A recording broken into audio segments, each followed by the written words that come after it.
Boa noite, meus irmãos. Antes de começar o nosso estudo, vou jogar aqui um pouquinho mais para frente.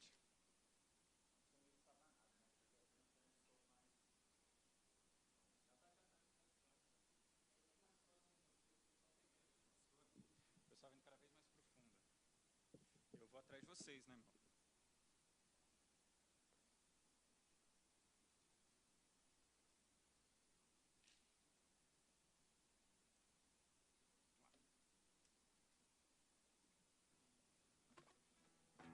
Antes de começar o nosso estudo,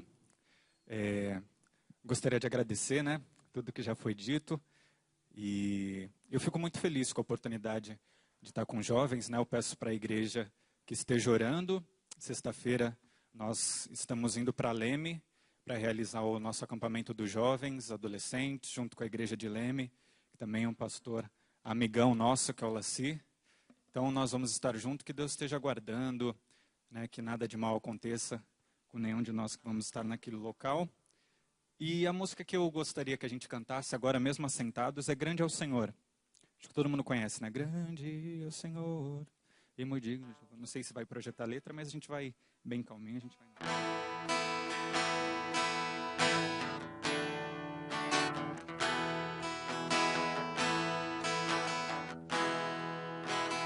Grande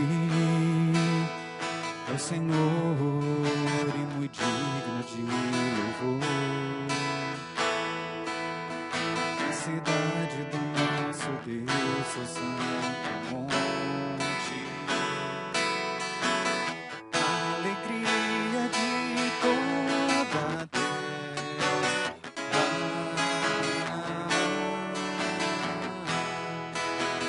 Grande é o Senhor em que nós temos a vitória e que nos ajuda contra o inimigo. Por isso diante dele nos prostramos.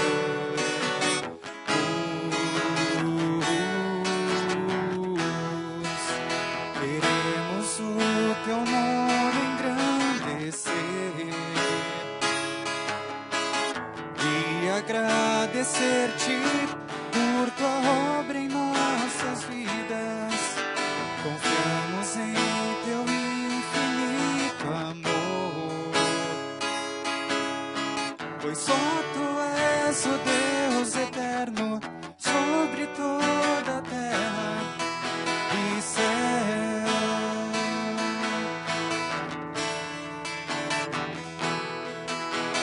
Grande é o Senhor e muito digno de louvor. Na cidade do nosso Deus, seu santo monte, a alegria de toda a terra.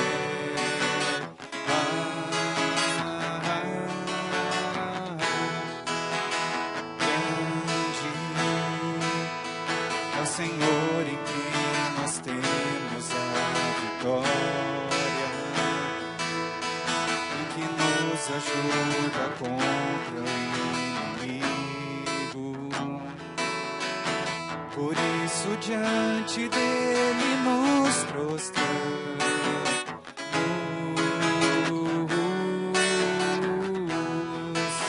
Queremos o teu nome engrandecer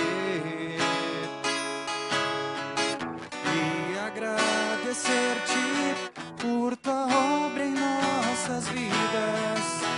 Confiamos em teu infinito amor, pois só tu és o Deus eterno sobre toda a terra e céu.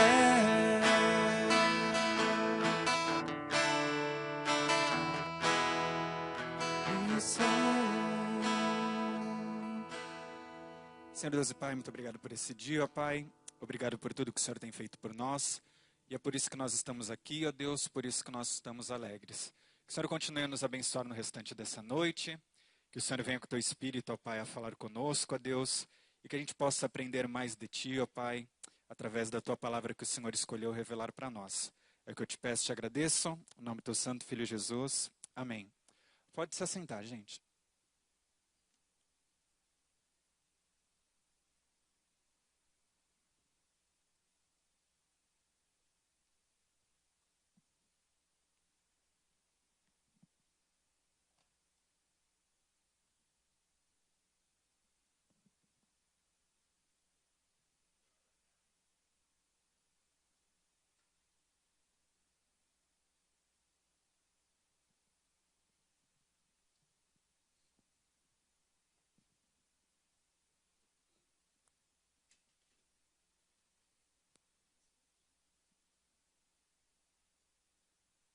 Alô, som?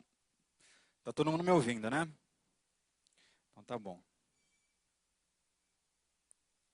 Meus irmãos, eu gostaria que nós abríssemos as nossas Bíblias. Obrigado, viu? No Evangelho de Marcos, capítulo 3, capítulo 3. Evangelho de Marcos, capítulo 3.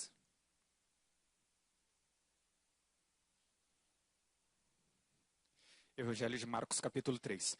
A gente vai conversando aqui sobre tudo o que está acontecendo. Se você tiver alguma dúvida, tiver alguma contribuição, quiser falar alguma coisa que, olha, Lucas, eu não posso deixar de falar isso sobre esse texto, você fica à vontade, levanta a mão.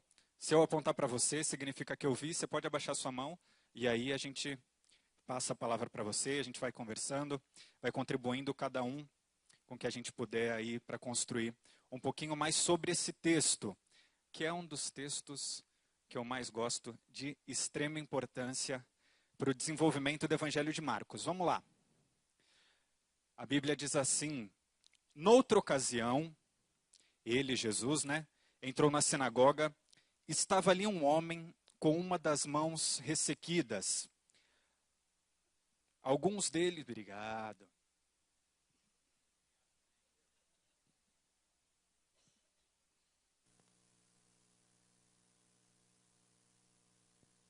Um, dois. Ei, agora sim. Vamos lá. Então, Jesus entrou novamente na sinagoga. Estava ali um homem com uma das mãos ressequidas. Alguns deles, os fariseus, estavam procurando um motivo para acusar Jesus. Por isso, o observavam atentamente para ver se ele iria curá-lo num dia de sábado. Jesus disse ao homem da mão ressequida: levante-se e vem para o meio. Depois Jesus lhe perguntou: o que é permitido fazer no sábado? O bem ou o mal? Salvar a vida ou matar? Mas os fariseus permaneceram em silêncio. Irado, olhou para os que estavam à sua volta e, profundamente entristecido por causa do coração endurecido deles, disse ao homem: estende a tua mão. Ele a estendeu e ela foi restaurada. Então os fariseus saíram e começaram a conspirar, justo com os herodianos, contra Jesus, sobre como poderiam matá-lo. Vamos orar mais uma vez, meus irmãos? Senhor Deus e Pai, muito obrigado pela Tua palavra, e ela por si só é suficiente. Mas nós te pedimos, ó Pai, que o Senhor, com a Tua misericórdia e com Teu cuidado, ó Deus, venha, ó Pai, a nos ensinar através dela, Senhor, e através do Teu Espírito. O Senhor sabe das minhas limitações, ó Pai, que o Senhor me use como Teu instrumento, e que a gente possa, Deus, como amigos, como família da fé, ó Pai, aprender mais de Ti. Que eu te peço, te agradeço, em nome do Teu Santo Filho Jesus. Amém. Eu tenho uma amiga que ela começou a cursar odontologia, agora ela já se formou, e ela cursava lá em Campinas, na PUC. E assim que ela se formou, desde o início dela, a vocação dela para a odontologia foi para ajudar outras pessoas. Então, mesmo quando ela era aluna, ela participava de várias viagens missionárias, junto com equipes médicas, equipes de dentista. Em uma dessas viagens, ela teve uma situação extremamente inusitada. Eles foram para um bairro em São Paulo chamado Jaraguá. São Paulo capital. Fica próximo à freguesia do Ó. Então, ali dentro de Jaraguá, que é um bairro já periférico, existe uma reserva, um assentamento, na verdade, né? Não é uma reserva indígena, é um assentamento de indígenas. E eles entraram nesse assentamento, conseguiram algumas autorizações, e em uma das visitas, em uma das casinhas lá dos casebres, eles acharam sozinha uma criança, uma indiazinha, que devia ter por volta dos 6, 7 anos, e o pé, ela estava com uma ferida no pé, num estágio super avançado. Assim que a equipe médica constatou, já viram que tinha partes de tecido putrefando e, assim, a situação higiênica toda complicada. E a equipe toda começou a ir atrás de algum responsável por aquela menina, para que eles pudessem retirar aquela criança dali e, assim, dar o tratamento médico adequado. Só que, para surpresa de todos, o que aconteceu quando eles encontraram a mãe da menina? A mãe da menina foi totalmente contrária que qualquer medicina que não fosse a da tribo fosse utilizada para tratar aquela menina. Então eles colocavam ervas, colocavam aquelas coisas e só piorava a situação. Então a medicina da tribo era totalmente ineficaz para que aquela situação fosse resolvida. E por mais que eles conversassem, por mais que eles tentassem fazer alguma coisa, eles não tiveram sucesso em retirar aquela menina daquele local. A mãe daquela menina, ela não conseguiu enxergar a ineficácia da medicina da tribo mediante a situação e a gravidade da situação. Provavelmente, o pé daquela menina poderia ter que vir a ser amputado, ou pior ainda, né, poderia levar a óbito aquela pequena criancinha. A tradição daquela tribo era mais importante para a mãe dela do que a própria filha. Aquela senhora, aquela índia, amava mais as tradições da sua tribo do que a sua própria filha. E, meus irmãos, a situação que a gente está encarando nesses primeiros versículos do Evangelho de Marcos, no capítulo 3, não são muito diferentes. Os fariseus, eles amavam mais as suas tradições e as suas leis do que aquele homem que estava convidado a se sentar bem no fundo ali da sinagoga. Se você nunca ouviu falar da palavra fariseu, ou se você só conhece o fariseu como um xingamento, alguma coisa ofensiva, os fariseus no período da Bíblia, eles eram um partido político-religioso que qualquer homem de status, um grande comerciante, um homem que guardasse a lei, um homem que fosse respeitoso, ele poderia ser convidado a ser um fariseu. Então os fariseus, eles eram a nata da sociedade. Eles eram os homens que tinham um poder político sobre Israel ali. Então, qualquer grande homem, qualquer homem que se destacasse na sociedade, ou por ser de uma família rica, ou por ser, como eu disse, um bom comerciante, alguém que tivesse status, esse homem poderia vir a ser um fariseu.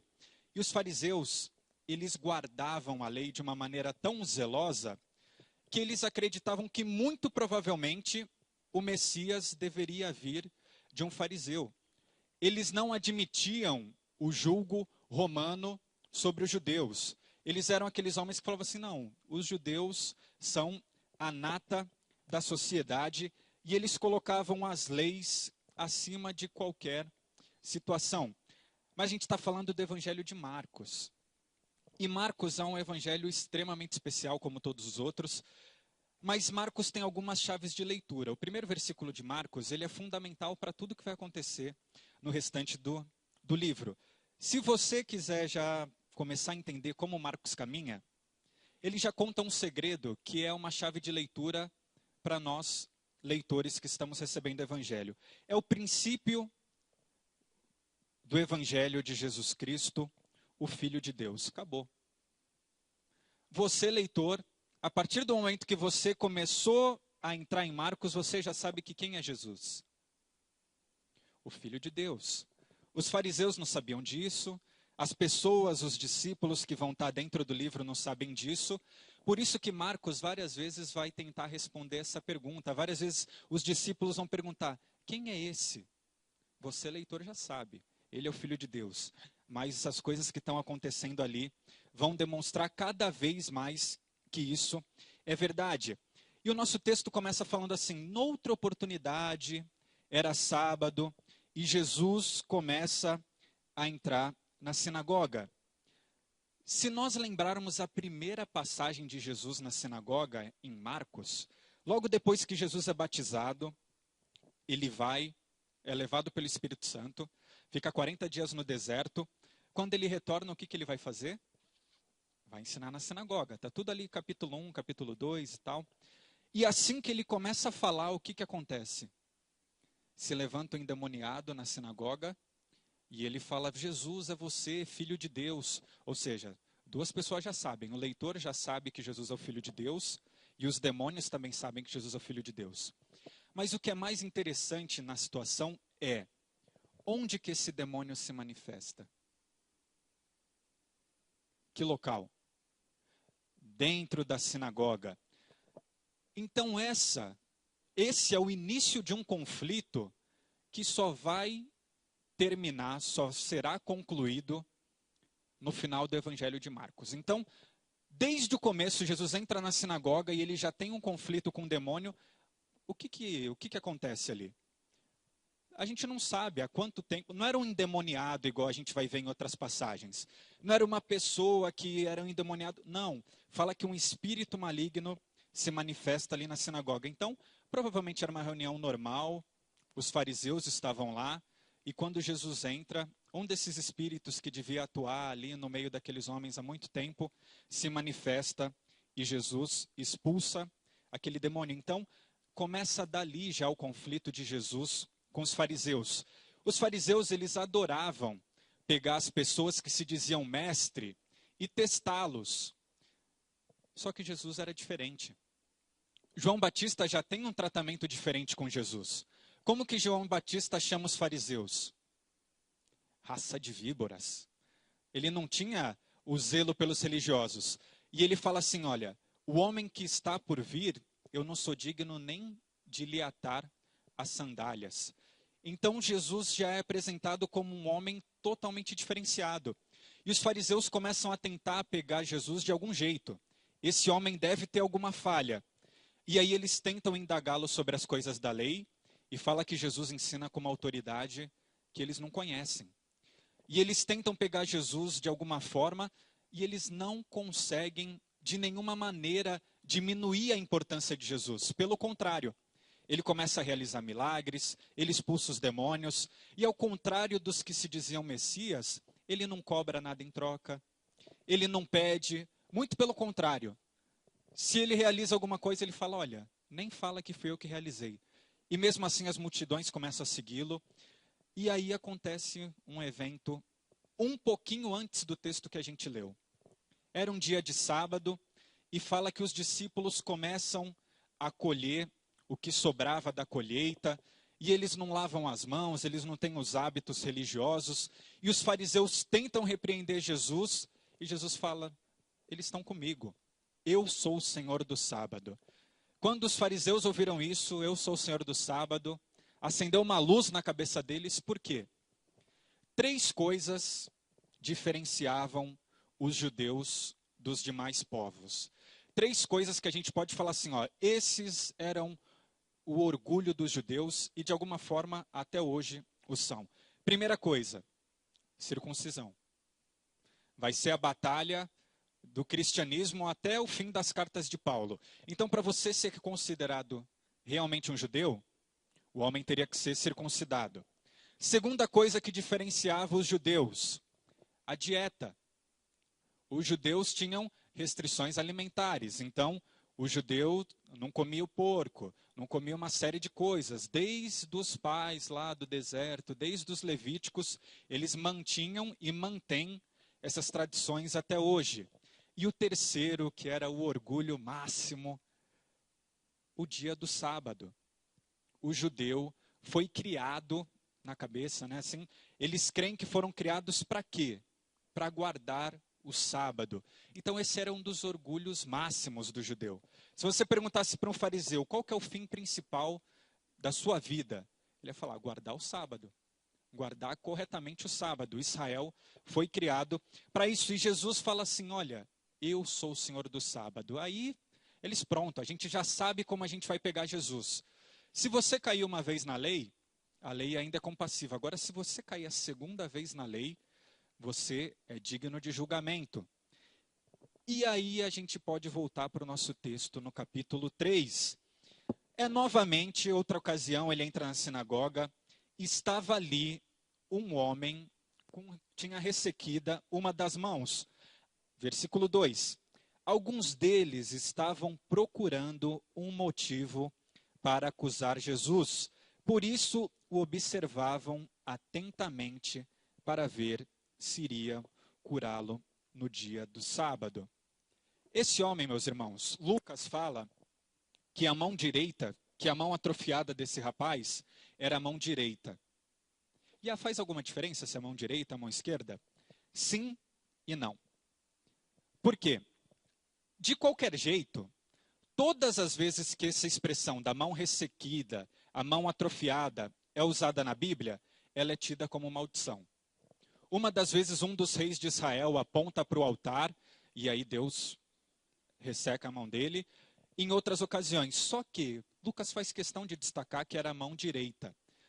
Se você já teve oportunidade, eu ainda não tive, de visitar o Oriente Médio ou ter contato com os povos do Oriente Médio, todos os passos, todas as coisas, em termos de relacionamento, são feitas com a mão direita. Por quê? A mão esquerda é reservada para higiene pessoal. Então a mão esquerda é uma mão impura. Você nunca vai cumprimentar um árabe, um judeu ou coisa parecida com a mão esquerda, porque é extremamente mal educado. Eles comem em comunidade. Por que que quando alguém comete um furto, quando alguém rouba, eles cortam a mão direita? Porque essa pessoa nunca mais vai ser reinserida na sociedade. Ninguém quer comer com uma pessoa suja. A mão esquerda é nojenta. Então imagina, a gente tem uma comida em comum, o árabe, né, o beduíno e tal, eles comem com a mão, todo mundo está comendo. Botou a mão esquerda, acabou. A comida se torna impura. Ele é amplamente excluído da sociedade. Esse homem, ele não poderia adorar, ele não poderia entrar no templo, ele não poderia sacrificar, ele não poderia ter nenhum tipo de relação nem com a própria família. Ele era aquele cara assim que realmente, olha, você vai comer num cantinho, você come separado. Por quê? Porque desde o nascimento ele era considerado um amaldiçoado. E como eu falei para vocês, os fariseus eram os caras. Ninguém queria ser visto associado com um amaldiçoado. Nem eu, nem você. O que que esses caras fazem? Ó, vamos convidar e vamos ver se Jesus vai quebrar a lei. Deixa ele lá no cantinho dele e tal. E eles falam que é uma armadilha mesmo. Então, provavelmente aquele rapaz, ninguém nunca falava com ele, ninguém nunca chamava ele para nada, e devem ter ido buscá-lo lá na casa dele. Olha, hoje você é nosso convidado de honra na nossa sinagoga, vai ser lá na Central de Araraquara, 8 horas, pastor Lucas vai falar, pode ir, você é o nosso convidado de honra, você vai sentar lá e tal. Pô, o cara ficou lisonjeado, ele não sabia o que ia acontecer. E ele estava lá pela maldade dos outros homens. Então vê a situação ali, o que está acontecendo, a cadeia de coisas que estão acontecendo. E eles estão doidos, na verdade, para pegar Jesus. Eles não estão nem aí para aquele homem. Eles não querem saber se ele vai ser curado, se ele não vai ser curado. Eles querem tentar pegar Jesus de alguma forma, porque eles amam muito mais as tradições deles do que aquele homem, ou do que, na verdade, qualquer pessoa. E aí Jesus entra na sinagoga, como vai narrando o nosso texto. Todo mundo olhando para Jesus, o que ele vai fazer? Aquele homem quietinho no canto, ele não podia nem falar na sinagoga. Se ele abrisse a boca ali, ele podia ser apedrejado e tudo. Ele não podia nem pedir ajuda quando ele viu Jesus entrando, mas o movimento ao contrário. Primeira coisa que Jesus fala quando ele entra na sinagoga, levanta e vem para o meio. Aí segura essa parte do levanta e vem para o meio. Eu conheci um rapaz, a história de um rapaz, na verdade, o nome dele é José Farias. E ele nasceu com um retardo, né? Então, desde pequeno, ele teve muitas complicações, até toda a família abandonou, foi criado no orfanato. E por conta desse atraso intelectual, ele sofreu, né, todos os traumas. Ele sofreu muitas dificuldades durante toda a vida. E o que ele conseguiu em termos de trabalho, ele era auxiliar de pedreiro, E o pouco dinheiro que ele ganhava ficava no bar. Então, quem que ia dar uma oportunidade para um rapaz que era alcoólatra, né? Que ele foi se tornar durante a vida, tinha um retardo mental e não tinha nada para oferecer. Mas em 1992 ele conheceu os Alcoólatras Anônimos e ele começou a frequentar a reunião e ele frequentou por vários anos. E ali naquela reunião ele também conheceu Jesus e ele se converteu e aí indicaram, olha, procura uma igreja para você congregar. E ele começou a ser cada vez mais ativo naquela igreja e junto às reuniões dos Alcoólatras Anônimos. E em 95, depois de um tempo, 3 anos de maturidade cristã, conhecimento na igreja e tal, ele voltou para os Alcoólatras Anônimos. E como ele já conhecia todo o sistema, ele foi super honrado lá. E logo ele começou a liderar as reuniões, começou a ajudar outros alcoólatras com vários problemas. Isso começou a tomar cada vez mais tempo dele, ele começou a ir cada vez menos na igreja. E logo, quando ele voltou para a igreja, ele tomou aquela pancada, né? Alguém chegou e falou, pô, não te vejo mais aqui e tal. Ele, não, estou trabalhando nos Alcoólatras Anônimos. Não, mas você tem que estar aqui e tal. A gente não quer saber do que você faz fora. Tem que estar aqui na igreja, independente do que está acontecendo, do que não está acontecendo. Vem para cá e tal. E para a igreja ali, para aquela situação que eles não souberam tratar com sabedoria, os alcoólatras que eles estavam ajudando, pouco importava. Essa igreja também amava muito mais as suas tradições do que as pessoas com quem o seu José demonstrava amor. E a gente pode trazer aqui diversos exemplos de como muitas vezes as nossas tradições falam muito mais alto do que o nosso amor pelas pessoas. A gente esquece, às vezes, que as pessoas que entram pela nossa igreja, elas têm toda uma história de vida. E a gente não consegue apagar isso, né? A gente gosta de ver, olha, essa pessoa realmente, ela tá, olha, do jeito que eu gostaria que ela tivesse. Ela usa as mesmas roupas que eu uso, ela fala do mesmo jeito que eu falo, ela anda do mesmo jeito que eu ando, ela gosta das mesmas coisas que eu gosto e tal. E Jesus, né? A gente esquece. Eu gosto de Jesus, eu gosto de como Deus fez as coisas, porque Deus ama a diversidade, né? Nós temos um objetivo em comum, nós temos uma missão em comum que a gente pode realizar de diversas maneiras. E a gente tem que tentar de cada vez mais ter pessoas menos parecidas conosco e mais parecidas com Jesus. O que tem que ressaltar aos olhos das pessoas é o nosso amor por elas e não as nossas tradições. Por quê?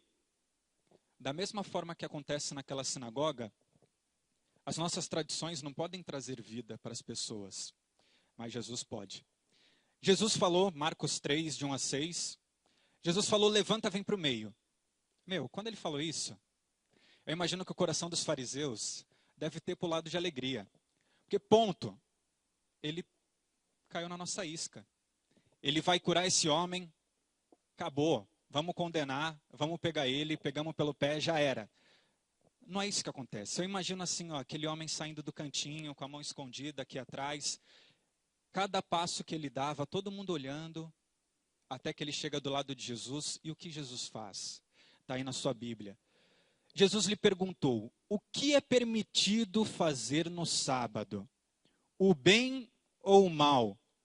Salvar a vida ou matar? Mas eles permaneceram em silêncio. Por que eles permaneceram em silêncio? Ó, até me arrepia. Por que eles permaneceram em silêncio? Ele perguntou para os fariseus, que se achavam os mestres da lei, o que é bom? Qualquer criança, se eu pegar uma criança aqui, você, isso, levantou a mão. Você acha melhor fazer o bem ou fazer o mal? Fazer o bem. Pronto. Acabou. Se aquela criança estivesse naquela sinagoga, ele respondia. Qualquer pessoa normal, até uma criança, primeira vez que eu consegui usar esse exemplo de maneira digna, obrigado, viu? Até uma criança responde, é melhor fazer o bem. Mas se os fariseus falassem isso, é melhor fazer o bem, acabou. Jesus curava aquele homem, todo mundo se abraçava, a gente saía feliz da sinagoga. Mas não, o coração daqueles homens não estava preocupado com aquela pessoa. Eles estavam preocupados em matar Jesus. E aí eles fazem assim, Se eles falassem não, Jesus ia falar assim, ó, então eu estou condenando todo mundo aqui. Porque a lei diz que nós podemos fazer obras de caridade no sábado. Aí eles ficaram em silêncio, porque Jesus colocou eles numa sinuca de bico. Eles não podiam falar nada. E fala que Jesus fica irado. Jesus fica bravo. Jesus fica...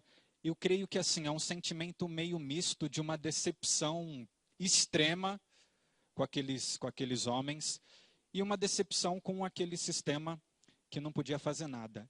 Olhou para o que estavam à sua volta e, profundamente entristecido por causa do coração endurecido deles, disse ao homem, estende a tua mão.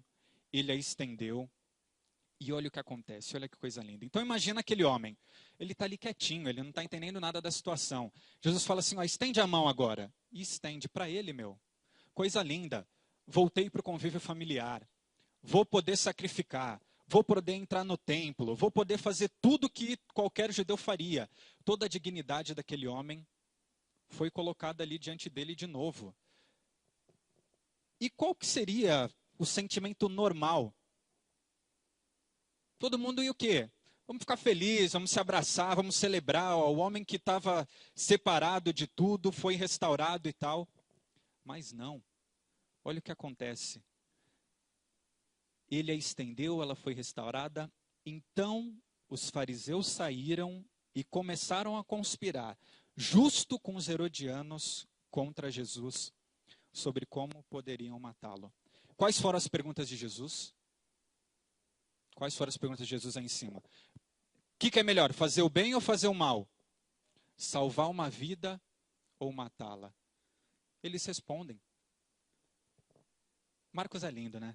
Marcos é demais. Eles respondem. E aí me faz pensar numa série de coisas. Por quê? Eles não falam, é melhor matar. Mas qual que é a conclusão do texto? Eles saem para conspirar justo com quem? Quem que eram os herodianos, meus irmãos? Os herodianos, imagina todos os judeus, vários partidos ali. Fariseu, Zelote, Saduceus, herodianos, pé. Qual que era a pior coisa para eles? Os fariseus aguardavam o Messias. Todos os judeus aguardavam o Messias. E qual que era a marca do Messias? Família real. Raiz de Davi. O Messias é a raiz de Davi. Ele que vai restaurar a glória de Israel. Para os herodianos, que eram judeus, quem que representava o rei de Israel? Herodianos? Herodes. Então era uma traição para o povo judeu. Quem acreditava que Herodes representava o rei dos judeus, eles estavam falando, pô, vocês não estão entendendo nada. Então é um absurdo, parece que é só um negocinho que Marcos quis colocar ali, mas não, isso é um absurdo. Por quê?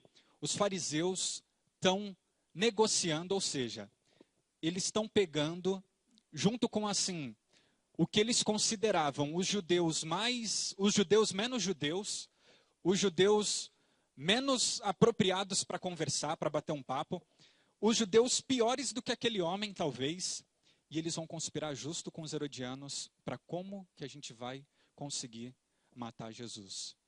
Então foi uma raiva, um ódio tão grande que aquela situação causou, que eles se unem aos piores inimigos. Seria, não sei se é o exemplo mais correto, mas assim, seriam, sei lá, corintianos e palmeirenses se unindo para tentar derrubar um outro time. Seria assim, PSDB e PT dando as mãos para derrubar o PMDB, eu não vou comparar Jesus com o PMDB, né, mas qualquer coisa parecida assim.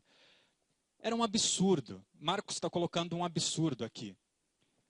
Porque eles se unem para matar Jesus. Olha o ódio desses homens. Então, meus irmãos, Jesus, ele ama aquele homem mais do que qualquer tradição. Ele ama aquele homem mais do que a lei. Quando ele pisou naquela sinagoga, ele já sabia que os caras estavam tentando armar, que toda aquela carga da lei estava colocado em cima dele. Se você, essa divisão da sua Bíblia é igual à minha, começa até no capítulo 2, versículo 23, o Senhor do sábado.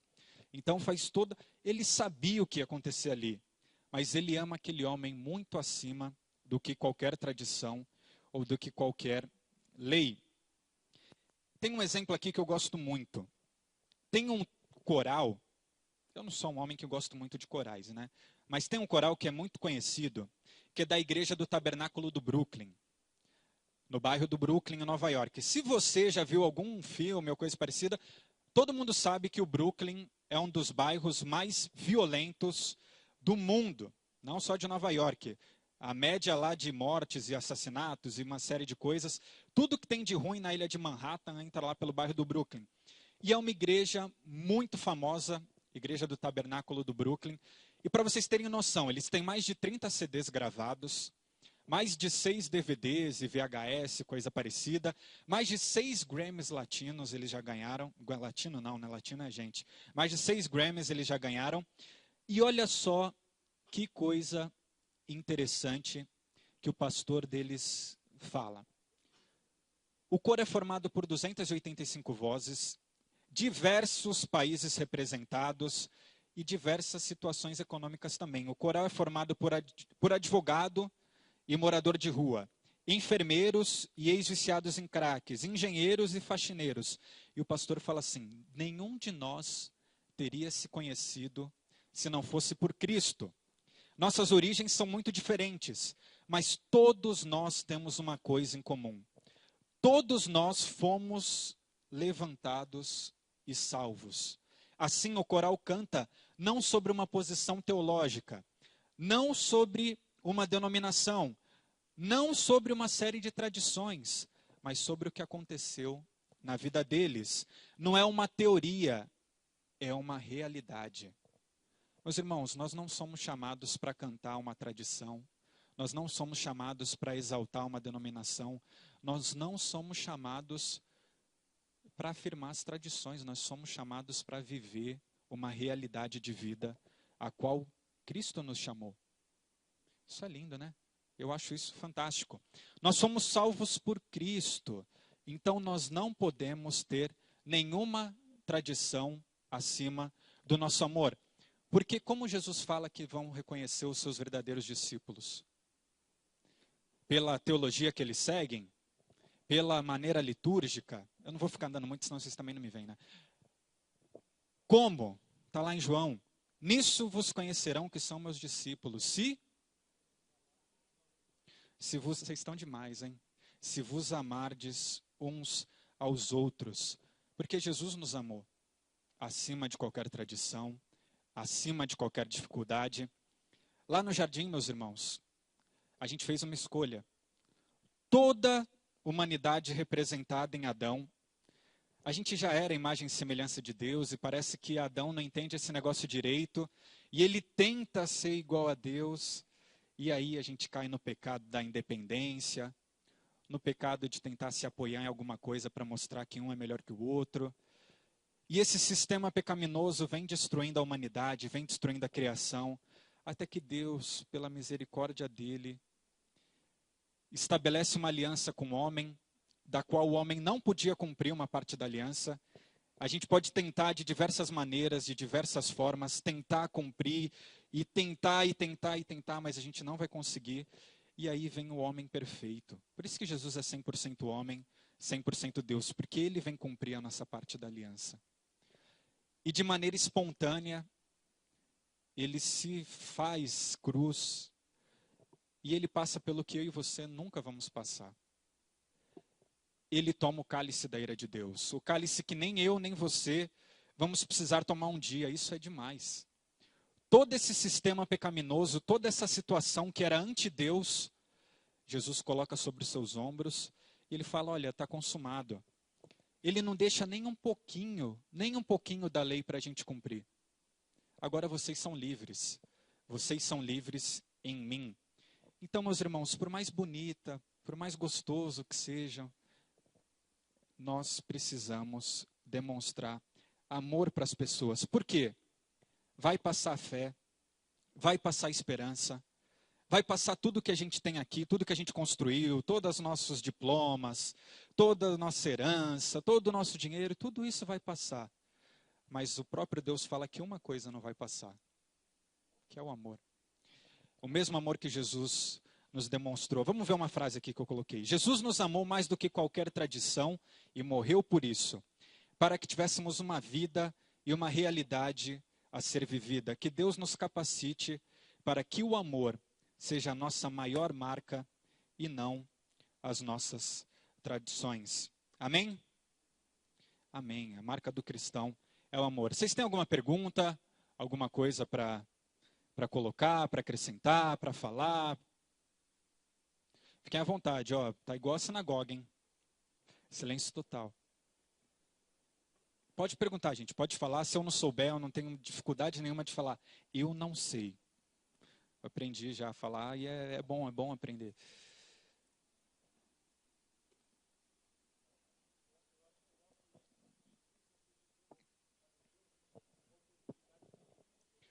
Sem dúvida. Sem dúvida. Verdade, Jesus não foi fariseu com os fariseus, né?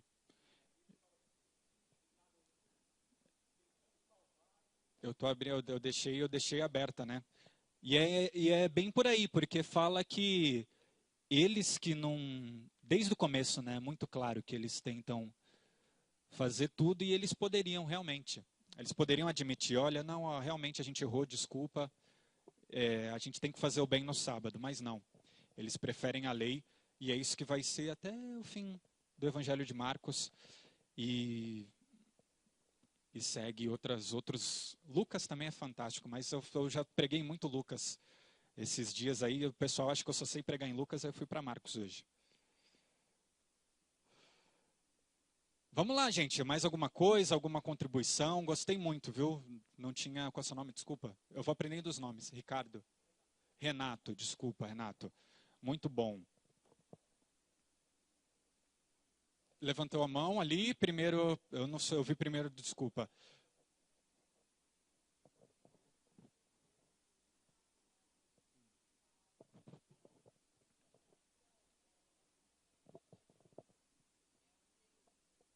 Sim, um ídolo. Uhum. Sim. É. Uhum. É incompatível. Sim. Eu vou no acampamento dos jovens, uma das bases. Não vou adiantar muita coisa, mas é essa ideia. O orgulho, né, e a obstinação é um ídolo que tenta ocupar o espaço de Deus, né? E ele está aí, né, diante de todos nós. Sempre, tem que tomar cuidado. Não vou adiantar muito, que senão o pessoal já não vai querer me ouvir, já acampamento, o pessoal dorme demais. Só seu nome, desculpa. Seu nome. Isso. Podia facilitar, né? Iloni. Iloni. Ilone. Ilone. Beleza, eu vou com calma, mas eu vou assimilando. Fabiano, você falou. Fabiano, pode falar, Fabiano, desculpa.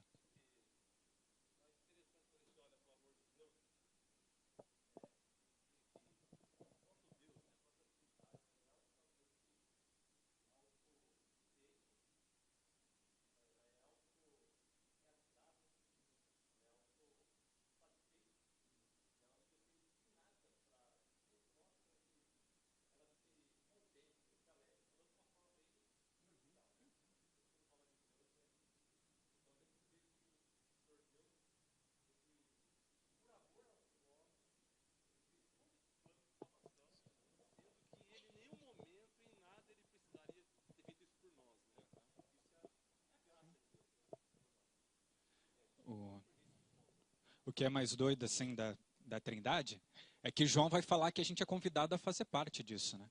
Então ele fala assim, ó, vocês entram... é muito... Essa, assim, ó, nenhum homem mais capaz que fale que é e tal, ninguém vai conseguir explicar como que o Espírito Santo, o Deus Criador e toda essa coisa escolheu habitar em mim. Isso é muito louco. A relação com a Trindade é fantástica. Mais alguém? Mais alguém? Mais alguém? Gustavo? Meu brother? Não? Gente, vamos... Eu não sei o que vocês cantam aqui. Fala uma música que vocês cantam aí que vocês gostam de cantar. Qual? Não tem problema. Ah, já é alguma coisa, né? Vamos lá, deixa eu ver o que a gente toca aqui. O que vocês cantam? O que vocês tocam aqui? Então eu vou cantar uma música e a gente vai cantar junto.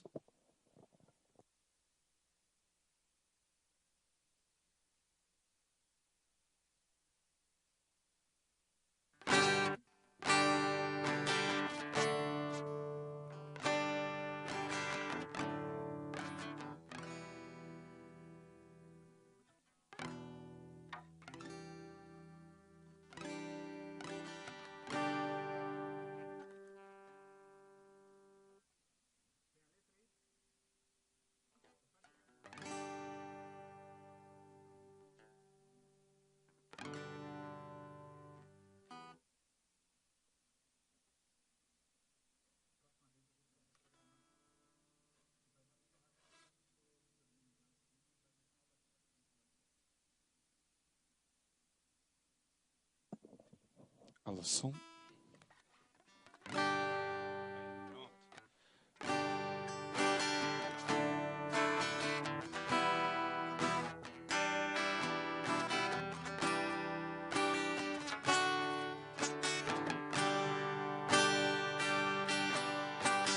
Venha, Senhor, minha vida oferecer como oferta de amor e sacrifício. Quero minha vida a ti entregar como oferta viva em teu altar. Ao início. Venho, Senhor, minha vida oferecer como oferta de amor e sacrifício. Quero minha vida a ti entregar como oferta viva em teu altar. Pois pra te adorar foi que eu nasci. Cumpre em mim o teu querer, faça o que está em teu coração. E que a cada dia eu queira mais e mais estar ao teu lado, Senhor. Pois pra te adorar foi que eu nasci. Cumpre em mim o teu querer, faça o que está em teu coração. E que a cada dia eu queira mais e mais estar ao teu lado, estar ao teu lado, estar ao teu lado, Senhor.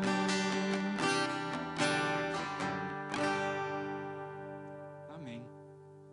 Vamos orar, meus irmãos. Renato, você ora por nós?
Aí, tem que voltar a captação aqui.